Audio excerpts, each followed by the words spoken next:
The last couple of days have been real rough on everybody.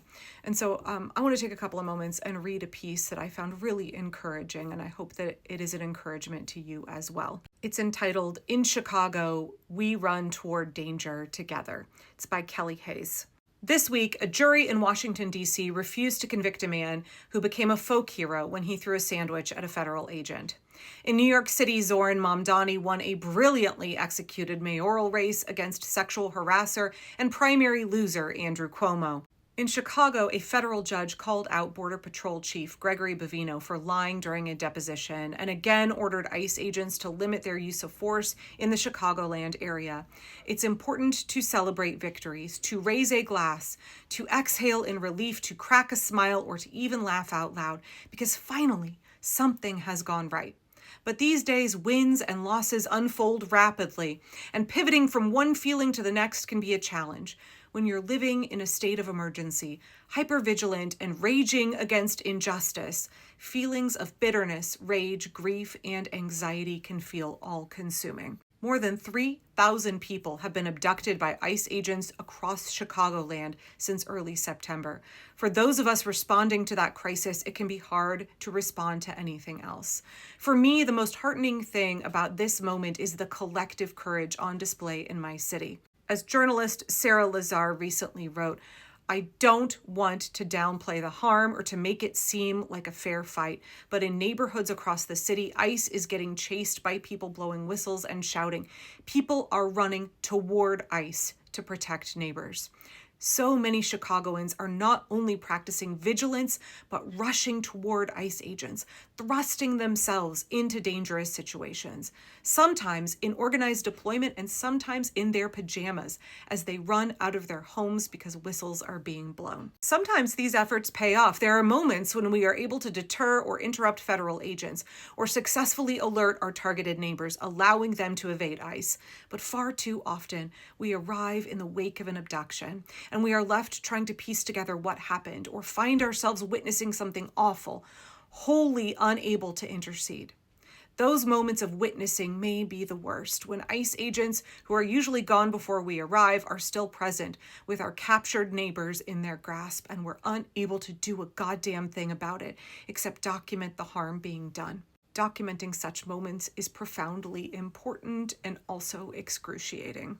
Earlier this week, after one of those moments, I felt like a hole had opened up inside my chest, and it was swallowing up everything I might think or know how to do. I could barely speak. My partner asked what we should do next. I couldn't answer. I was sputtering inside and had nothing to offer. I felt terrible about that sudden fit of ineptitude. After all, I wasn't one of the men who'd been thrown into the back of a van. I wasn't the young woman asking one of my friends what she should do now because one of those men was her father. I was just a person wounded by the inhumanity of other people. In that moment, I probably couldn't have told you my birthday or my phone number if you had asked. I was reeling, devastated, and so frustrated with myself. With a little distance, I can see how unreasonable I was being. If I had fallen and scraped my knee during that incident with ICE, I wouldn't have thought twice about taking the time to clean and bandage my wound once the situation was over. I wouldn't have questioned how I could bother with my bloody knee when such terrible things were happening. I simply would have recognized that need and tended to my injury.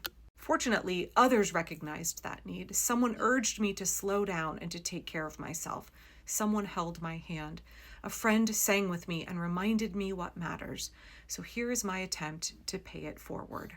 A lot of people are looking to Chicago right now because the work we're doing, the work you're doing, if you're wearing a whistle, protesting in the streets, practicing mutual aid, or responding to ICE alerts, is helping people around the U.S. imagine a meaningful response to the threats they face. People who feel frozen or stuck or who have no idea how they would respond to such an onslaught are getting a sense of what they're made of. I want to say, as a Portlander, we are drawing such strength and encouragement from the folks in Chicago. In some cases, people who can't move as freely or loudly as they would like to feel defended and cared for. My friend William, an undocumented organizer in New York, has been forced to keep a lower profile in recent months to avoid being kidnapped and deported. While grappling with these limitations, William told me that he has been heartened by our actions in Chicago. While Democratic elites have sunk beneath his low expectations, Chicagoans have offered William hope. In the midst of an immigrant pogrom, the Democratic Party is still largely divided over whether it should respond forcefully to all of this brutality, he told me. But what we're seeing in Chicago, and thankfully in other parts of the country, is that regular people have stepped up to confront these ICE raids, family separations, and kidnappings. Many community members have been putting their bodies and safety on the line to protect their immigrant kin. We see this every day in Chicago, which is currently giving the nation a stellar example of how to fight back against these xenophobic pogroms. Silky Shah, the executive director of Detention Watch Network, praised the long-term organizing that helped Chicagoans prepare for this moment. For years, the people of Chicago and surrounding communities have fought to limit ICE's reach, Silky told me. Despite the federal government's repeated efforts to increase deportations and expand detention in the region, Chicago organizers have adapted their strategies to throw a wrench in ICE's plans, playing one of the most successful games of whack-a-mole against detention while advocating for everyone, including immigrants encountering the criminal legal system. While the scope and scale of ICE's tactics has changed, Silky noted that Chicagoans have not wavered in their resolve.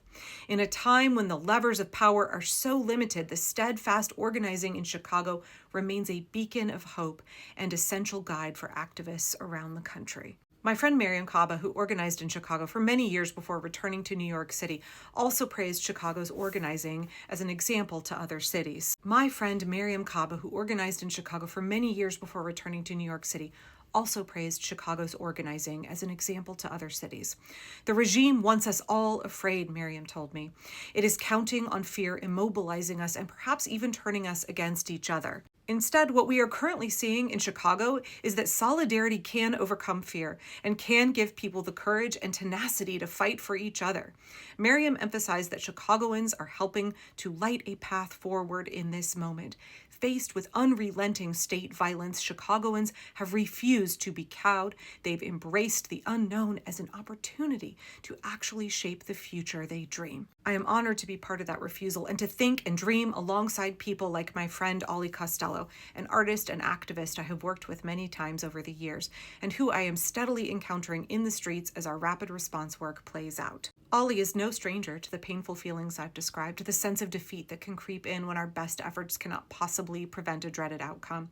There are days when getting out on my bike with my little plastic whistle and safety vest feels futile, they told me. What strength do I have to match their vehicles, their weapons, their impunity, they asked. Then Ollie reminded me of my own words. What we have is each other and our will to remake the world. Having each other is no small feat, Ollie said. They also spoke about the strength they feel well up inside of them in the moments of crisis and precarity. When the raids hit and I see my community out en masse, I feel myself transformed by the bravery, innovation, and determination of my neighbors to keep each other safe and defend our shared belonging. Ollie reminded me of the creativity and ingenuity we have brought to this fight. We are building new infrastructure, creating warning systems to reduce abductions, sharing resources to support families with missing loved ones, and turning toward each other in ways I have not yet experienced, they said. I have never felt so connected to this neighborhood where I have lived for half my life. When I am out bike patrolling, seeing so many neighbors out doing the same, I can feel for the first time, maybe we are all on the same team. I'm going to skip down in the article a little bit here. I keep using the word ecosystem to describe the emerging and enduring resistance in our city because I don't think there's a better way to describe it. We are talking about life, the ways we depend on one another and sustain each other as we make and unmake each other. Even when we fail and our spirits collapse, we are living in opposition to that which would destroy us. We are living and fighting for each other, and that means we have a chance. So if you're hurting, struggling, or sputtering inside right now, I want you to take a moment to see what I see. I see you gathering hundreds at a time to learn, to keep watch, to bare your teeth. I see you running toward danger together and loving each other more fiercely than you ever knew you could. I know it's hard. I see you stumbling through the stubborn, awkward rhythm of showing up again and again. I see you fighting alongside people who sometimes frustrate and confuse you, and defending neighbors you may have never met because you know they're all your people. Chicago, I see you. I know you. I love you. And I believe that we can build a new life in this moment, something we can keep, and that will also keep us.